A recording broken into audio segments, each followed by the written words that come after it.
hello friends बरायबाय बड'ज info official YouTube चेनेलाव दिनै सानडे बिनि थाखायनो स्कीमनि सायाव लोननि सायाव मोनसे बिग आपडेट लाना फैदों जेराव गासैबो डिटेल्सखौ बेयाव कभार खालामगोन मानोना नोंथांमोना गोबां कमेन्ट्स खालामदों रां मोनबाय इन्टारभिउ जाबाय आरो खायसेया रां मोनासै आरो खायसेया इन्टारभिउ जायासै आरो लोगोसे फर्म साबमिट खालामनायनि माखासे जाहोनखौबो जों बेयाव डिसकास खालामगोन दा फार्स्टआव बेखायनो फैबाय फिल्म किसाननि अफिशियल साइटआव 16 किस्तिया हाबबाय अल इन्डिया जेराव जों मोनो बोसोराव 6,000 आरो बे सरकारा बेनो लास्ट बेनिफ्राय गोदान सरकार दायोबा नोंथांमोना फिन खनसेबाव स्कीमखौहाय मोननायनि चान्सआ दंसै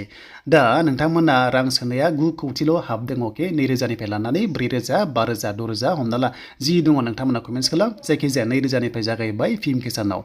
दा बाथ्रा जाबाय नोंथांमोना जाहाथे बे भिडिअखौ नायो अब्लासो बुजिगोन जे जायफ्रा खायसे मोनासै इनस्टलमेन्ट किस्तिखौ मोनासै अब्लाथाय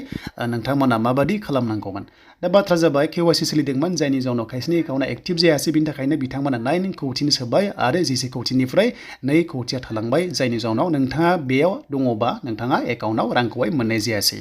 एन्ड बेनिफ्राय एकाउन्टआ खायसेना एक्टिभ गैया नालाय बेखायनो मोनासै एबा स्टेटासा थिग नङा एबा केवाइसि लेन्ड सेटिं खालामाखै जायनि जाउनाव बिथांमोना मोनासै नाथाय टारगेटआ 11 कौटिमोन जायनि जाउनाव 2 कौटिखौ दायो हल्डआव दोनथ'दों अब्ला नोंथांमोना नेक्स्ट लेभेलाव जुदि बिथांमोना गासैबो भेरिफाइड खालामनानै लासै लासै सोयोबा नोंथांमोना मोनफिननायनि चान्सआ दङ जायफ्रा मोनासै एन्ड बेनिफ्राय जाहोना मोनसेबो जायफ्रानोखि फिल्म किसान पर्टेलाव हिसाब खालामनाय सिगां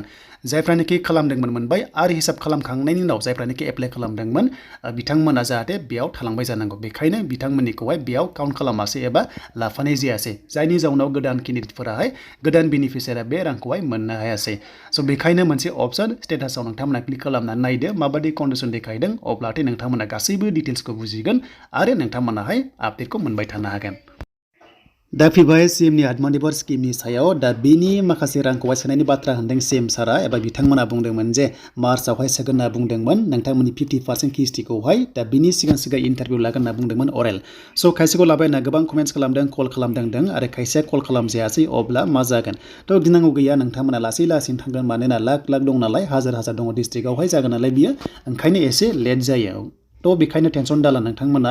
जेब्ला कल खालामो अब्ला थांबानो जाबाय मेसेजबो थांदों जानांगौ जुदि थांथाराबा नोंथांमोना जि नोङो स्किमखौ लादोंना लन लादों बेनि अफिसखौ नोंथांमोना खनसे भिजिट खालाम जेरै पिग लादोंबा अमानियाव थांदो एबा नोंथांमोना भेटेनारियाव थांदो एन्ड बेनिफ्राय एग्रिकालचार बेनिफ्राय दखानफोर लादोंबा डिआइसि इन्डास्ट्रियाव थांदो बेनिफ्राय ना फिसिनाय लादोंबा नोंथांमोना हमना ला फिसारियाव थांदो जि लादों हेन्डलुम बाय हेन्डलुम सेरिकालचार बाय सेरिकालचार जि लादों नोंथांमोना बेनि अफिसाव थांनानै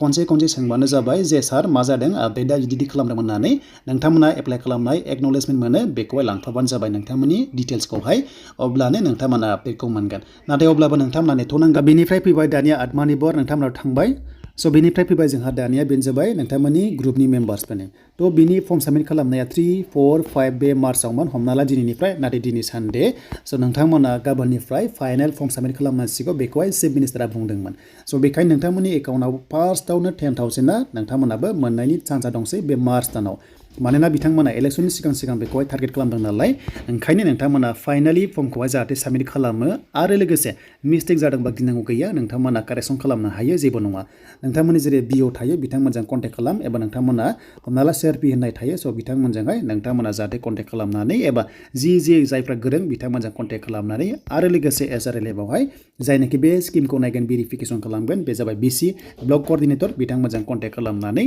नोंथांमोनाहाय जाहाथे बेखौ खालामो नोंथांमोननि मेन एकाउन्टआ थिग थानांगोन IFC नोंथांमोनाहाय बे अके थानांगोन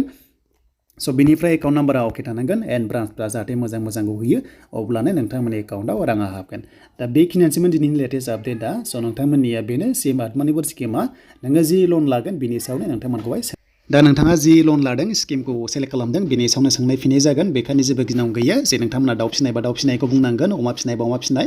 जि मावनांगौ जायो दाउ फिसिनायाव जगार खालामनांगौ जायो बा अमा फिसिनायाव बा मोसौ फिसिनायाव बा दखान होनायाव मा नांगौ जगार नांगौ बेखौहाय नोंथांमोना जाहाथे एसे